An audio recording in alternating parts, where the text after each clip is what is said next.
இதுக்கண்டு ஒரு டீம் வரும்.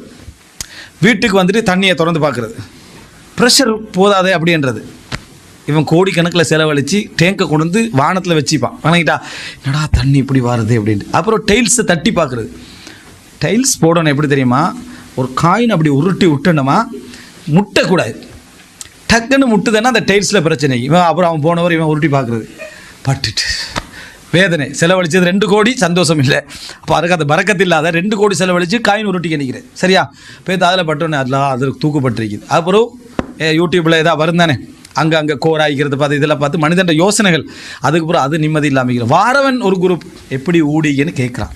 உண்மையிலே ஒரு ஈமான் உள்ளவன் சொல்ல வேண்டியது, மாஷா அல்லா அல்ஹம்துலில்லாஹ் நல்லா இருக்கு, அல்லாஹ் உங்களுக்கு தேவைக்கு மிச்சமாக தந்திக்கிறான், அழகாக இருக்கு, ஒரு குறையும் சொல்லாங்க. நீங்கள் செய்கிற வேலை அவனை இந்த உலக கவலை ஏற்படுத்துது. நீங்கள் உண்மையான ஈமான் உள்ளவராக இருந்தால் ஒருவரை சந்தித்தா அவருக்கு உலக கவலை உங்களால் வரப்படாது. உங்களால் உலக கவலை அவருக்கு வரக்கூடாது. உங்களை பார்த்து அவருக்கு உலக கவலை வருதுண்டா நீங்கள் ஈமானில் அவருக்கு செல்வாக்கு செலுத்தலைன்னு அர்த்தம். நம்ம போகிற ஊடெல்லாம் உலக கவலை ஏற்படுத்தாமல் வாரதே இல்லை. இப்படி உட்காந்துடுறது, ஏன் பாத்ரூம் இந்த சைடுக்கு வச்சுக்கன்னு கேட்குறது, அதோடு அவனுக்கு ஆரம்பிச்சிடும்.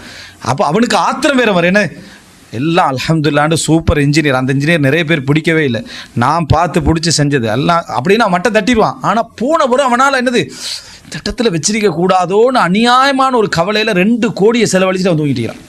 டெய்லி கவலைப்பட்டுட்டுக்கிறான். அப்போ நம்ம எந்த வீட்டுக்கு போனாலும், ஒரு வீட்டுக்கு போகிறோம், படித்தவங்களுக்கு கூட விளங்கலை, பலகை எடுத்து வச்சு அவர் சொல்கிறாரு இது தேக்க முதிரை, அதெல்லாம் சொல்கிறார் தேக்கு பலகை முதிரை பலகைன்னு. இவர் தட்டி பார்த்துட்டு ஒரிஜினல் தேக்கு இல்லைன்ட்டார். சரியா, அதோடு அவர் டென்ஷன் ஆகிட்டார். டென்ஷனாக நீங்கள் அதெல்லாம் பேசுவோம், நாங்கள் அல்ஹம்துலில்லாஹ் முதிரையை பற்றி தேக்கையை பற்றி எல்லாம் படித்தவங்க தான் போகுது. சரியா, இவரும் வாதம், அவரும் வாதம், இவரும் வாதம், நமக்கு என்ன சம்பவம். சரியா, வாதரை அவரும் அதை கட்டும் வாதம் பேத்துட்டீங்க. வெளியே சொன்னி இப்போ நீங்கள் செஞ்ச வேலைக்கு தானே மார்க்கத்துக்கு 100% முரணானது. அவன் கஷ்டப்பட்டு எல்லாம் ரெடி பண்ணி வச்சுக்கிறான். இப்போ அவன்கிட்ட உள்ளத்தில் நீ என்ன ஏற்படுத்தினீங்க, நீங்கள் வாங்கி கொடுக்க போகிறோம் இல்லை முதிரை பலகை, இப்போ சரியா தேக்கு பலகை வாங்கி கொடுக்க போகிறோம், அவன் அந்த பலகையை மாற்ற போகிறதும் இல்லை. என்னத்துக்கு இந்த கவலை ஏற்படுத்தினீங்க, இந்த உலக கவலை என்னத்துக்கு நீங்கள் ஏற்படுத்தினீங்கன்னு கேட்குறேன். இது தேவையில்லாமல் எங்கள்ட உள்ளவங்க செய்கிற வேலை.